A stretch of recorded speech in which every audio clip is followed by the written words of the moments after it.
আপনি ওই কথাটা নিশ্চয়ই শুনেছেন, যখন ভগবান একটা দরজা বন্ধ করেন তখন অন্যদিকে অনেক দরজা খুলে দেন। এবার এই দরজা, এই সমস্ত পথ আমরা দেখতে পাই না, অনেক সময় আমরা বুঝতে পারি না, হারিয়ে যায় সব। কখনো কখনো মনে হয় যে এই কথাটাই মিথ্যে, কিন্তু আসলে তা তো নয়। তাহলে হারিয়ে যায় কেন? কারণ আমরা সময় নষ্ট করি এই দরজার দিকে তাকিয়ে থেকে। ভাবি এই বুঝি দরজা খুলবে, এবার দরজা খুলবে, অপেক্ষা করতে করতে আমরা অনেক সময় নষ্ট করে ফেলি। এত সময় নষ্ট করি যে আমরা দেখতে পাই না, খুঁজে পাই না সেই সমস্ত দরজা আর পথ যা আমাদের জন্য খোলা রয়েছে। যদি খুঁজেই না পাই তাহলে তা ব্যবহার করব কি করে? মনে রাখুন, ভগবান সব সময় আমাদের সাথে রয়েছেন, আমাদের সাহায্য করছেন। এই পথ সব সময় আছে, সর্বত্র আছে। দরকার রয়েছে শুধুমাত্র দৃষ্টির, দৃষ্টিভঙ্গি এবং ভাবনার। এই দৃষ্টিকে বিস্তৃত করুন, এই দৃষ্টিভঙ্গিকে ধন্যাত্মক করে তুলুন, আর এই ভাবনা, এর সীমা একটু বাড়িয়ে তুলুন। তারপর দেখবেন সব খুঁজে পাবেন। আসলে কি, এই যে ঈশ্বর, এই যে পরমাত্মা, তা আমাদের সাথে রয়েছে, আমাদের মনের মধ্যে রয়েছে। যিনি তাকে মন থেকে চাইবেন তিনি তাকে মনের মধ্যে অবশ্যই খুঁজে পাবেন। যদি উনি মন থেকে চান পথ খুঁজে পেতে, তাহলে তিনি অবশ্যই পথ খুঁজে পাবেন। তাহলে আসুন আমার সাথে ভালোবেসে বলুন, রাধা রাধা। ধর্ম, আমরা সকলে ধর্মের বিষয়ে কথা বলি, কখনো নিজের ধর্মের বিষয়, আর কখনো অন্যের ধর্মের বিষয়। কখনো আমরা অধর্ম দেখলে সেই বিষয়ে কথা বলি। অনেক রকম আলোচনা হয়, কিন্তু এই ধর্ম আসলে কি, সেটা কি কেউ বোঝে? যদি আমি আপনাকে উত্তর দিই, এই উত্তর সরল। ধর্ম হলো তাই যা মানুষকে অন্য মানুষের সাথে, সমস্ত বিশ্ব সংসারের সাথে আনন্দ সহকারে বাঁচতে শেখায়। সেই জন্য আপনি যদি কখনো কোনো ধর্মীয় স্থানে যান, সেই ধর্মীয় স্থানে গিয়ে আপনার শান্তির অনুভূতি হয়, তাই না? কিন্তু দেখুন, ধর্মের জ্ঞান থাকলেই সেই মানুষ ধর্মের পথে চলতে পারবে এমন কোনো কথা নেই। অনেক সময় সম্পর্কে যখন সংঘর্ষ বেড়ে যায়, তখন ইচ্ছের জন্ম হয়, ক্রোধের জন্ম হয়, অহংকারের জন্ম হয়, আর তারপর বিনাশ হয়ে যায় এই ধর্মের। সেই জন্য দ্বিতীয় সবথেকে গুরুত্বপূর্ণ গুণ যা আমার সারথীর মধ্যে থাকা উচিত, তা হলো ধর্মবীর হওয়া। এবার দেখতে হবে সেটা এই যে কে হবে সেই ব্যক্তি যিনি এই স্বয়ম্বরে নিজের ধর্মে অটল থাকবেন। কারণ সেই ব্যক্তি এই সংসার থেকে সরে এসে ধর্মের পুনঃস্থাপনের এই মহাকার্যে আমার সারথি হতে পারবেন। তাহলে আসুন আমার সাথে ভালোবেসে বলুন, রাধা রাধা। কর্ম, ধর্ম, জ্ঞান, এই 3 স্তরে অনেক মানুষ পৌঁছতে পারেন। অনেকে এই পরীক্ষা দিয়ে তাতে উত্তীর্ণ হয়ে যেতে পারেন, কিন্তু শিখরে পৌঁছে শাসন তিনিই করতে পারেন যার কাছে এই চতুর্থ গুণটিও থাকে, সমর্পণ। অত্যন্ত গুরুত্বপূর্ণ একটা গুণ এটা। এই সমর্পণ আসলে অত্যন্ত গুরুত্বপূর্ণ। পূর্ণ সমর্পণ দরকার নিজের লক্ষ্যের প্রতি, সমর্পণ নিজের কর্তব্যের প্রতি, সমর্পণ নিজের আত্মার থেকে নির্গত স্বরের প্রতি, সমর্পণ নিজের রথির প্রতি, অর্থাৎ আমার প্রতি। এবার এই পরীক্ষায় অত্যন্ত কঠিন এক বাঁক আসতে চলেছে, যেখানে সারথীকে সমর্পণের নিরিখে পরীক্ষা করা হবে, আর তাতে উত্তীর্ণ হওয়ার পরেই তার হাতে ধর্ম স্থাপনের রথের রাশ তুলে দেওয়া হবে। দেখা যাক কি হয়। ততক্ষণ আপনি প্রসন্ন থাকুন আর আমার সাথে ভালোবেসে বলুন রাধা রাধা।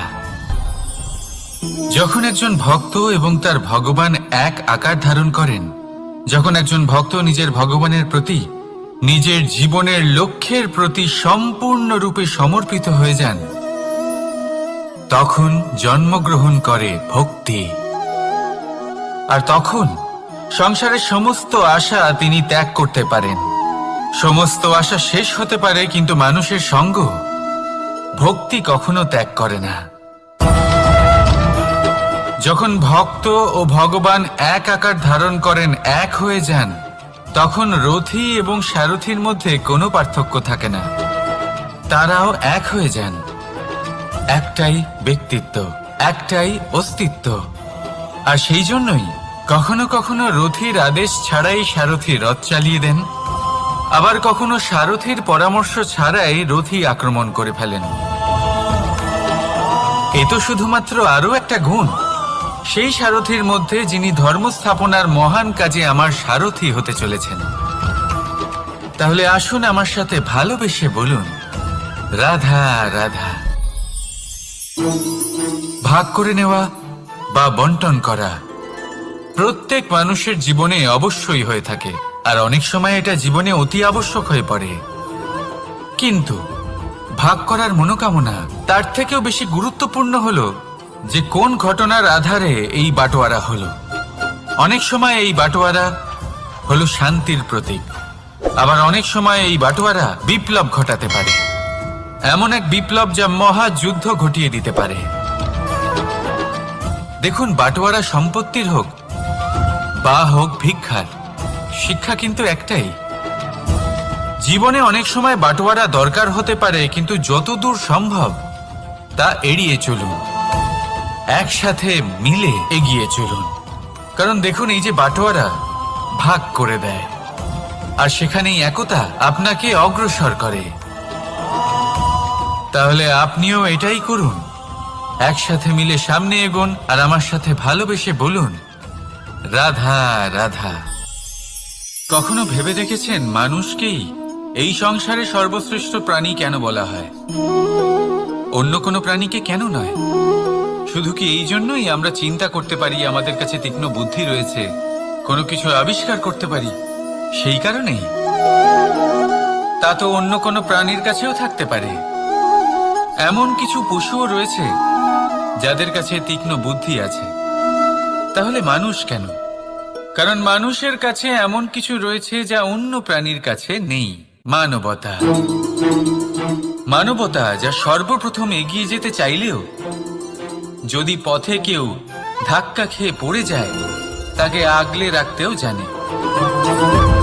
মনে রাখবেন, আপনার সব থেকে বড় পরিচয় আপনার নাম, আপনার সম্পত্তি বা আপনার ধর্ম নয়। আপনার সব থেকে বড় পরিচয় হলো আপনার মানবতা। তাহলে সময় এলে পরে নিজের মানবতার পরিচয় দিন। অন্য মানুষকে সাহায্য করুন, অন্য প্রাণীকে সাহায্য করুন। একা একা পথ চলা হলো পশুদের প্রবৃত্তি।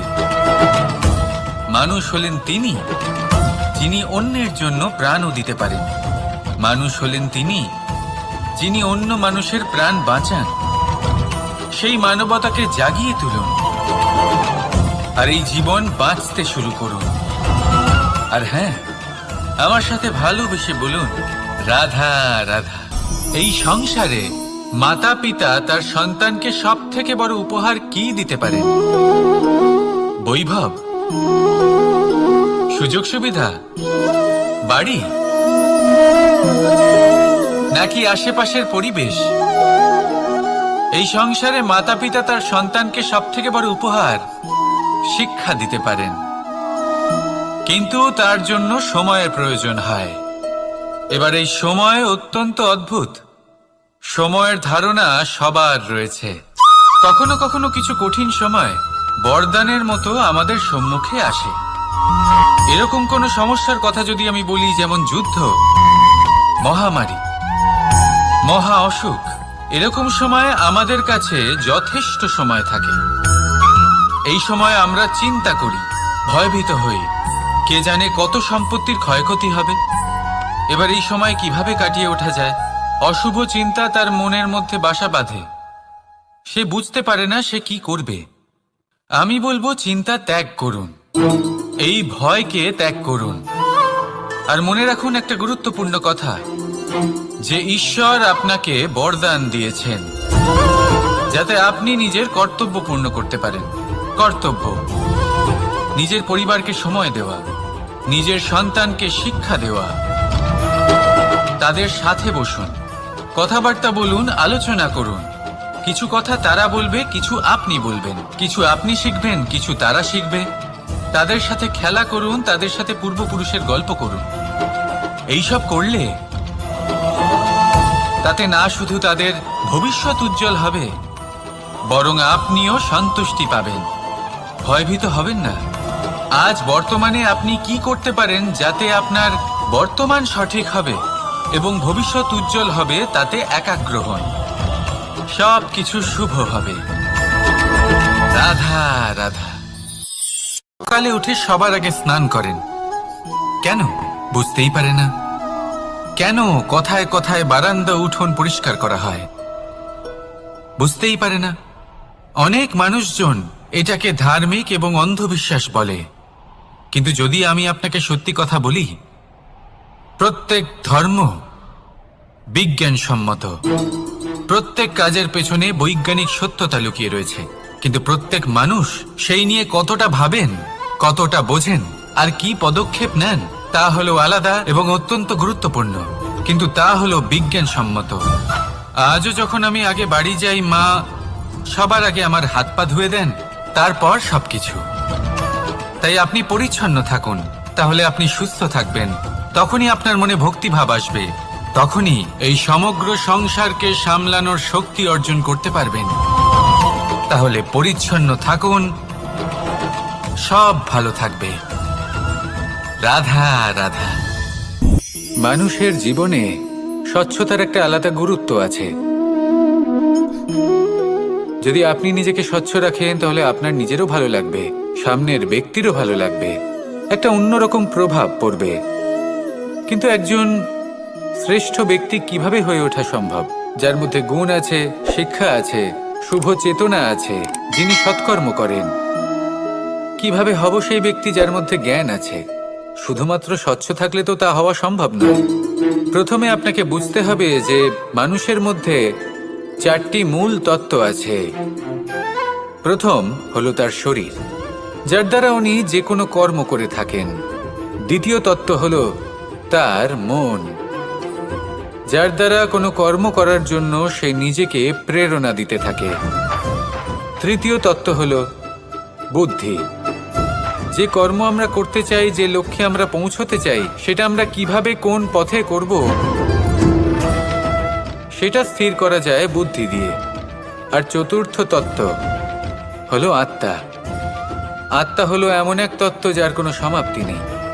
আত্মা হলো অজয়, কিন্তু এরও শুদ্ধিকরণের প্রয়োজন হয়।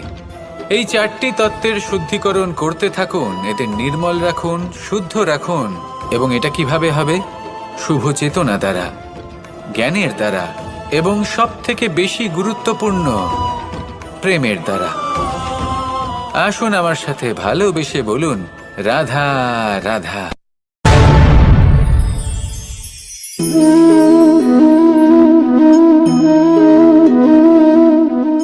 জল এই সংসারের সমস্ত প্রধান তত্ত্বের মধ্যে একটি।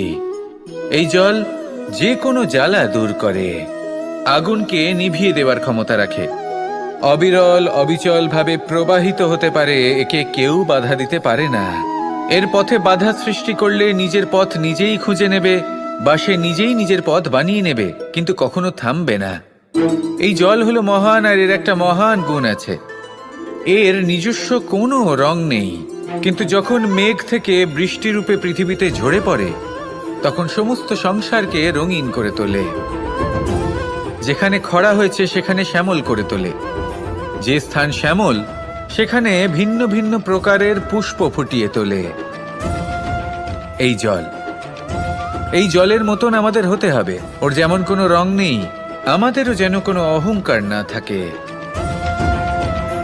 শুধু কর্মের এই ধারাতে বইতে থাকুন, এই সংসারের মঙ্গল করতে থাকুন, শ্রেষ্ঠ কর্ম করতে থাকুন। এই সংসারকে এটা বলার কোনো প্রয়োজন নেই যে আপনি কে। আপনি যদি কর্ম করতে থাকেন তাহলে এই সংসার নিজে থেকেই আপনার মূল্য জানতে পারবে, আর তখন এই মন প্রসন্ন হয়ে বলবে রাধা রাধা। একদিকে হলো আঙুর আর অন্যদিকে কিশমিশ। দেখতে গেলে এই দুটোই সবারই খুব প্রিয়, শিশু হোক, যুবক হোক বা কোনো বৃদ্ধ ব্যক্তিই হোক না কেন। আর দেখতে গেলে এই কিশমিশ এটা আঙুর থেকেই আসে, তারই অন্য একটি রূপ। কিন্তু কখনো হাটে যান আর গিয়ে জিজ্ঞেস করুন যে এই কিশমিশ আর আঙুর এই দুইয়ের মধ্যে অধিক মূল্য কার। আপনিও নিশ্চয়ই জানবেন যে কিশমিশের মূল্য আঙুরের থেকে অনেক গুণ বেশি। এবার এরকম কেন হয়? এর পেছনে কি কারণ থাকতে পারে? একদিকে হলো সেই আঙুর যা টাটকা অবস্থায় গাছ থেকে পেড়ে খাওয়া যায়, আর অন্যদিকে হলো কিশমিশ যাকে মাসের পর মাস রোদে ফেলে রাখা হয়। একদিকে আঙুর যা কিনা অত্যন্ত রসালো, আর কিশমিশে কোনো রসই নেই। একটি হলো অত্যন্ত কোমল এবং সুন্দর, অন্যটি অমসৃণ এবং তাতে বিন্দুমাত্র সৌন্দর্য নেই, তাও তার মূল্য বেশি। এইসব কেন হয়? এই কারণেই হয় কারণ সেই আঙুর অনেক মাস পর্যন্ত রোদ সহ্য করে থাকে, কষ্ট সহ্য করে থাকে, তবেই সেই আঙুর কিশমিশে পরিণত হয়। এবার জীবনের কড়া রোদ যাকে সহ্য করতে হয় তার সাথেও এটাই হয়ে থাকে, তারও মূল্য আপনা থেকেই বৃদ্ধি পায়। আপনার জীবনে আপনার গুণ, আপনার প্রতিভা তা অত্যন্ত গুরুত্বপূর্ণ।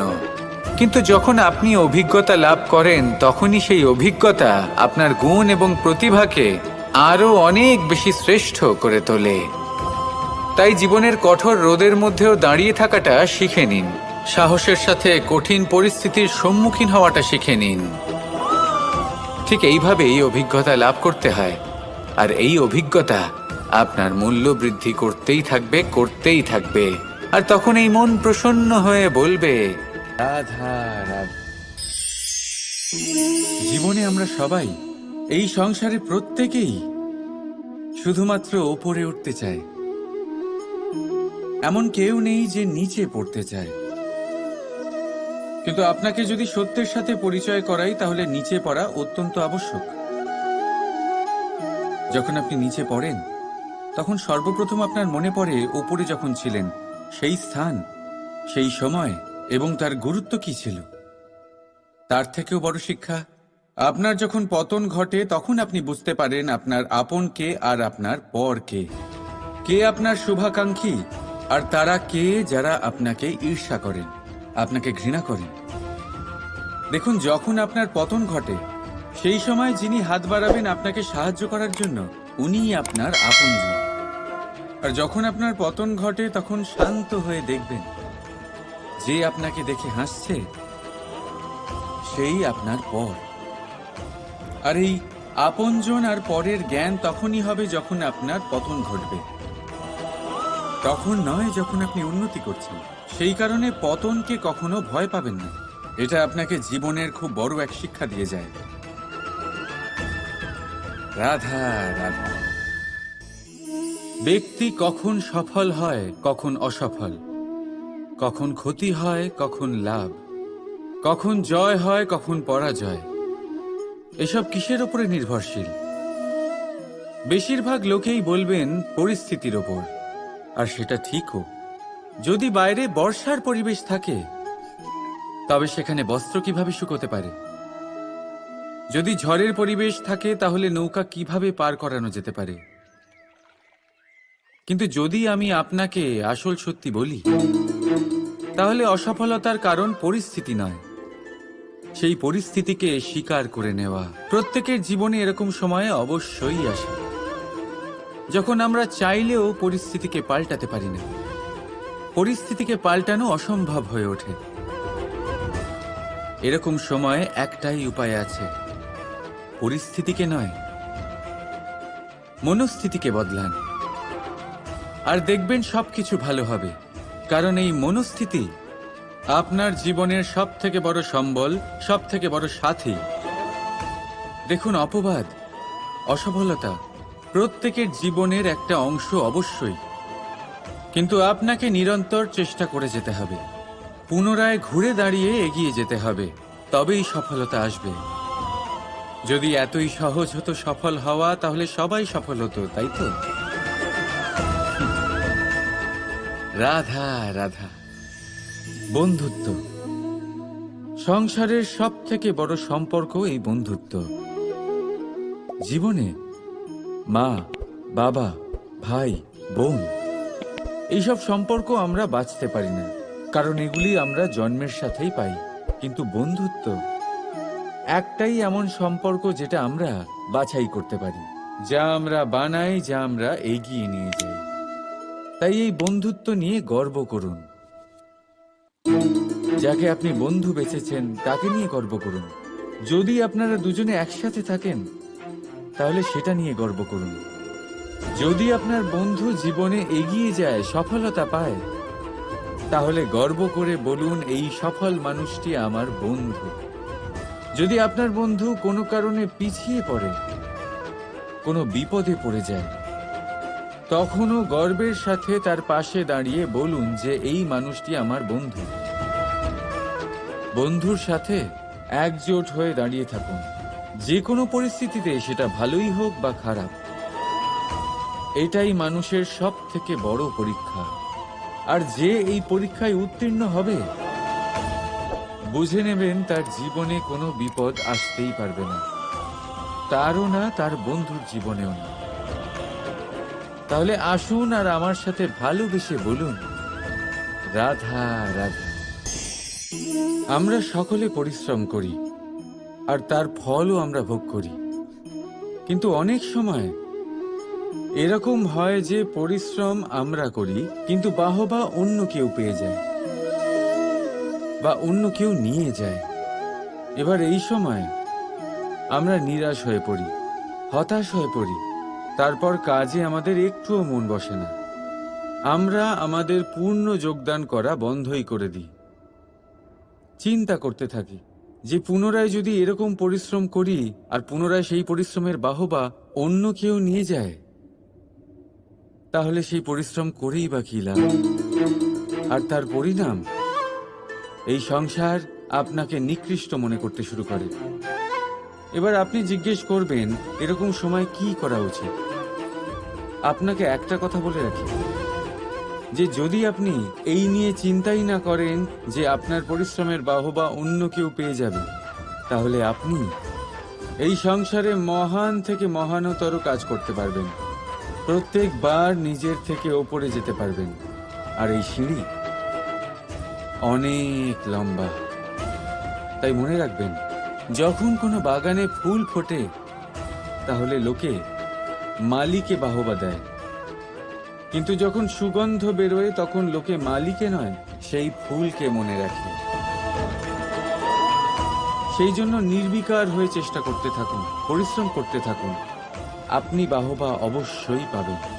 যদিও বা আপনাকে বাহবা দিতে লোকে ভুলে যায়, এই প্রকৃতি কখনো ভুলবে না। রাধা রাধা। দেখতে গেলে এই সংসার বড়ই সুন্দর, কিন্তু আসল সত্যি এটাই যে সংসারে সবকিছু নশ্বর। যেটা কাল ছিল তা আজ নেই, যা আজ আছে তা কাল ছিল না, আর যা আজ আছে তা কালও থাকবে না। প্রত্যেক মানুষকেই যথাসময়ে কালের কাছে মাথা নত করতে হয়। এই রূপের বিনাশ করে বার্ধক্য, প্রাণের বিনাশ করে মৃত্যু, আলস্য, ঈর্ষা ধর্মের বিনাশ করে, আর ক্রোধ বিনাশ করে সম্পর্কের। কিন্তু এরকম একটা অনুভূতি আছে যা একাই সমস্ত গুণ বিনাশ করতে সক্ষম হয়, আর সেটা হলো অহংকার। তাই জ্ঞানকে নিজের কাছে আসতে দিন, কিন্তু অহংকারকে কখনোই নয়। কারণ যদি এই অহংকার আপনার কাছে চলে আসে, তাহলে জীবনে যা কিছু আপনি অর্জন করেছেন, তা সে গুণ হোক বা হোক ধন, সে বন্ধু হোক বা হোক আনন্দ, সবকিছু শেষ হয়ে যাবে। রাধা রাধা। এই পাথর দেখতে পাচ্ছেন আপনি? কত গোল, কতটা চকচকে। বাচ্চাদের অনেক সময় এটা নিয়ে খেলতে ভালো লাগে, আর কেনই বা লাগবে না। কতটা সুন্দর আর মসৃণ এটা। কিন্তু আপনি কি কখনো ভেবে দেখেছেন এই পাথর আগে কি ছিল? কোনো বিশাল আকার পর্বত, কোনো বিশাল আকার পাথরের একটা বড় ভেঙে যাওয়া অংশ বিশেষ, যেটা কোনোভাবে নদীতে পড়ে নদীর ধারার সাথে বইতে থাকলো। মাটির সাথে ঘর্ষণ হলো, বালির কণার সাথে ঘর্ষণ হতে থাকলো, আর তারপর ধীরে ধীরে এই আকার পেল। এবার আমরাও এই পাথরের মতোই। তাই মনে রাখবেন, আপনার ব্যক্তিত্ব, আপনার এই স্বরূপ ঈশ্বরের দেওয়া কখনোই নয়। হ্যাঁ, প্রকৃতি অবশ্যই আপনাকে জন্ম দিয়েছেন, কিন্তু আপনি নিজে নিজের ব্যক্তিত্বের রচয়িতা। আর আপনি তা রচনা করেন কঠিন পরিস্থিতির মুখোমুখি হয়ে, সংকটের ধারা পার করে। তাই আপনিও এই পাথরের মতো নিরন্তর চেষ্টা করতে থাকুন, নিজের অস্তিত্ব বজায় রাখুন, এই অস্তিত্বকে মহান করতে থাকুন, আর আমার সাথে ভালোবেসে বলুন রাধা রাধা। বর্ষাকালে যখন ভয়ানক বৃষ্টি হয়, তীব্র গতিতে যখন হাওয়া চলে, তখন আপনি নিশ্চয়ই দেখেছেন যে পাখিরা, যাদের বাসা মাঝে মাঝে ভেঙে পড়ে, নষ্ট হয়ে যায়। কিন্তু আপনি কি কখনো সেই পাখিদের বিলাপ করতে দেখেছেন?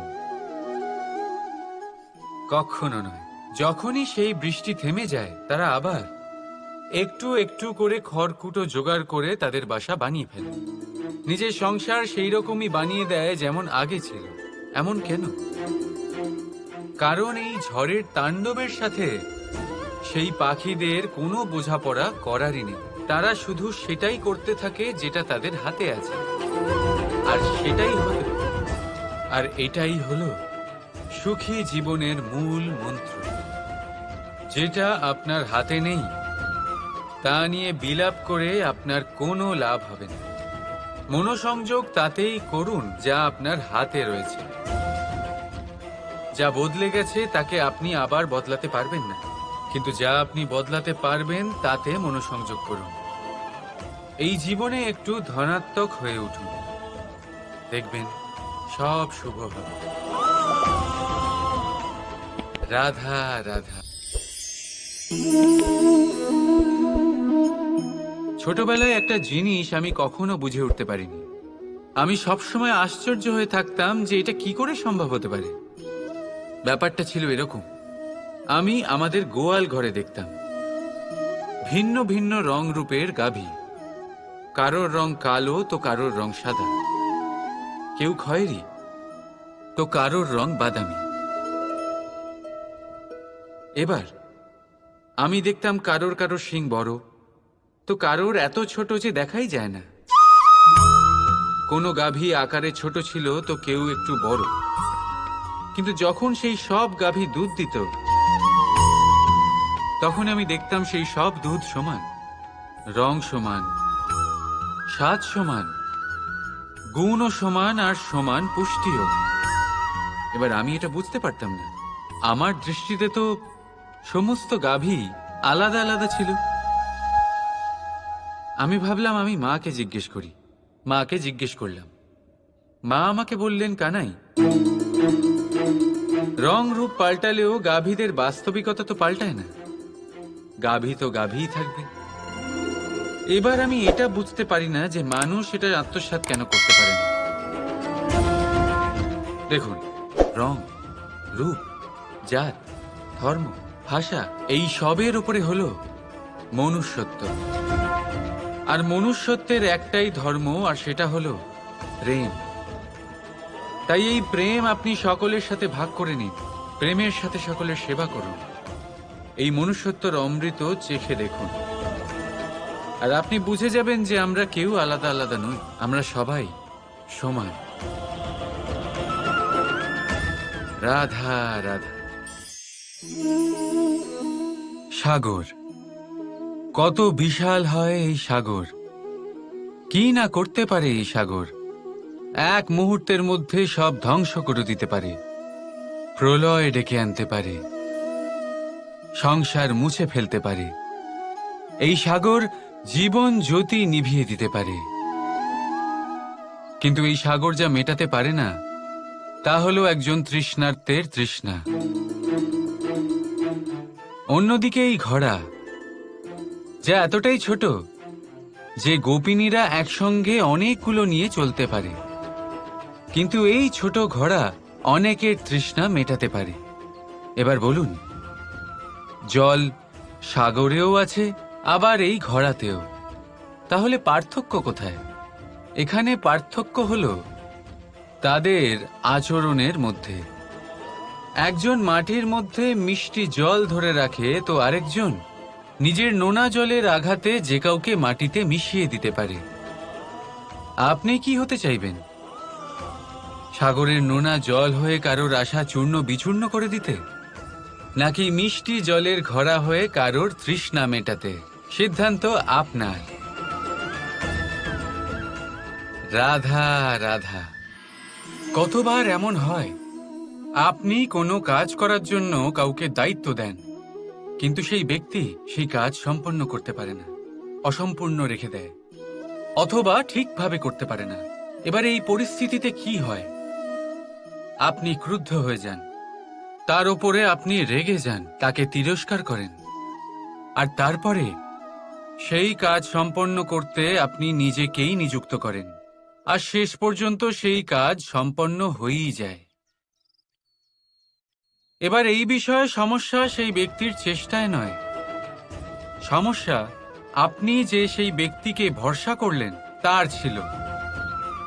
আমরা অন্যের প্রতি ভরসা করাকে প্রথম পদক্ষেপ বানিয়ে নিই, আর নিজের উপরে বিশ্বাসকে শেষ সম্বল। কিন্তু তার বদলে এটাই হওয়া উচিত যে নিজের উপরে ভরসাকে আমরা প্রথম পদক্ষেপ বানাই, তাকে নিজের সহায় মানতে হবে। যদি আপনি এমন করেন, তাহলে পরিণাম আরো সুখকর, আরো আনন্দদায়ক হবে। তাই মনে রাখবেন, এই সংসারে আপনার সব থেকে বড় ভরসা আর কেউ নেই। এই সংসারে আপনার সব থেকে বড় রক্ষাকর্তা আর কেউ নেই, বরং আপনি নিজেই। রাধা রাধা। আসুন আপনাকে একটা প্রশ্ন করছি, সোনা আর লোহার মধ্যে তফাৎ কি? এবার বেশিরভাগ লোকের উত্তর এটাই হবে যে সোনা বহুমূল্য, সোনার মূল্য লোহার থেকে অনেক বেশি। এটা ঠিক, কিন্তু আমাদের এটা ভোলা ঠিক হবে না যে সোনা আমাদের সাজগোজের কাজে লাগে, আমাদের আরো বেশি সুন্দর দেখায়। অন্যদিকে লোহা সেই সৈনিকদের ঢাল ও তলোয়ার হয়ে তাদের রক্ষা করে, যারা আমাদের প্রাণকে রক্ষা করেন। এই সৈনিক না থাকলে আমাদের প্রাণও থাকবে না। এবারে বলুন, সোনার মূল্য বেশি হওয়াতে কি লোহার মূল্য কমে যায়? কখনোই নয়। ঠিক সেইভাবে এই জীবনে আপনি যতই চেষ্টা করুন, কিছু না কিছু এমন থেকে যাবে যা আপনি কখনোই পাবেন না, আর সেই কারণে নিজেকে অক্ষম মনে করা অনুচিত। হতে পারে আপনার কাছে সেই গুণ আছে যেটা সংসারে আর কারোর কাছে নেই। সেই গুণটাকে চিনুন, সেটাকে বাড়ান, আর সেটাকে ব্যবহার করুন। তাই মনে রাখবেন, সংসারে প্রত্যেকটা ব্যক্তি বিশেষ হয়, আর এই সংসারে সবাই সবকিছু পায় না। নিজেই দেখে নিন, সোনাকে যে দোকানে সাজিয়ে রাখা হয়, সেই দোকানের তালা লোহা দিয়ে তৈরি হয়। রাধা রাধা। সংসারে সব থেকে বেশি দামি কি, সব থেকে বেশি মূল্যবান কি? কেউ বলবে সোনা, কেউ বলবে রত্ন, কেউ বলবে মুক্ত, কেউ বলবে মানিক। এগুলো কতটা মূল্যবান? ধরুন, কিছু সোনার মুদ্রা দিয়ে আমরা মুক্ত কিনতে পারি, কিছু মুক্ত দিয়ে একটা মানিক, কিছু মানিক দিয়ে কিনতে পারি একটা হীরে। কিন্তু এই জগতের সমস্ত ধন খরচ করেও একটা জিনিস আমরা কিনতে পারবো না, আর তা হলো একটা মুহূর্ত। কি হলো, সত্যি সামনে এসে গেল? সত্যি হলো এটাই যে জগতে সব থেকে বেশি মূল্যবান সময় সেই সময় যেটা আমরা এমনি নষ্ট করে দিই, অকাজে, কখনো কোনো আশাতে, কখনো শোক করে, কখনো ঘটে যাওয়া দিনের কথা ভেবে, তো কখনো ভবিষ্যতের চিন্তাতে। এই সময়ের সদ্ব্যবহার আমাদের করা উচিত। এই সময়ের সদ্ব্যবহার করে আমাদের ধন অর্জন করা উচিত, মহান কাজ করা উচিত, আমাদের ব্যক্তিত্বকে উদার করা উচিত, ভালো কাজ করা উচিত, সকলের সাথে আনন্দ ভাগ করা উচিত। যদি আমরা এই সংসার থেকে চলেও যাই, তাহলেও সময় আমাদের যেতে দেবে না, এখানেই স্থিত করে রাখবে, কারোর না কারোর জন্য প্রেরণা হয়ে বা কারোর মুখে কৃতজ্ঞতার হাসি ফুটিয়ে। রাধা রাধা। সূর্য এই সংসারে সব থেকে বেশি তেজস্বী, এই সূর্য সব থেকে বেশি উজ্জ্বল, সব থেকে বেশি শক্তিশালী। কিন্তু আপনি কি কখনো সূর্যোদয় দেখেছেন? এই শক্তিশালী সূর্য কিভাবে উদয় হয়? লাল রঙের আভার সাথে, সৌম্যতার সাথে, শান্তির সাথে উদয় হয়। কখনো সূর্যাস্ত দেখেছেন? সেই লাল রঙের আভা, সেই সৌম্যতা, সেই একই শান্তি। আর এটাই একজন মহান ব্যক্তিত্বের গুণ। যখন জীবনে উত্থান ঘটে তখনও অহংকার করেন না, সৌম্যতা বজায় রাখেন। আবার যখন জীবনে ক্ষতি হয় তখনও সৌম্যতা বজায় রাখেন। যদি আপনিও চান সূর্যের মতো আপনি সম্মান পাবেন, তাহলে সূর্যের মতন হন। যখন জীবনে আনন্দ আসে, কুশল আসে, তখন সীমা লঙ্ঘন করবেন না। যখন জীবনে দুঃখ আসে, কষ্ট আসে, বিনাশের পথে অগ্রসর হবেন না। সৌম্য থাকুন, শান্ত থাকুন, সূর্যের মতো চকচক করতে থাকুন। কারণ সব মুহূর্তের মতোই এটাও একটা মুহূর্ত। তাতে আপনি আনন্দ লাভ করুন বা পান দুঃখ, এই মুহূর্ত অবশ্যই চলে যাবে। রাধা রাধা।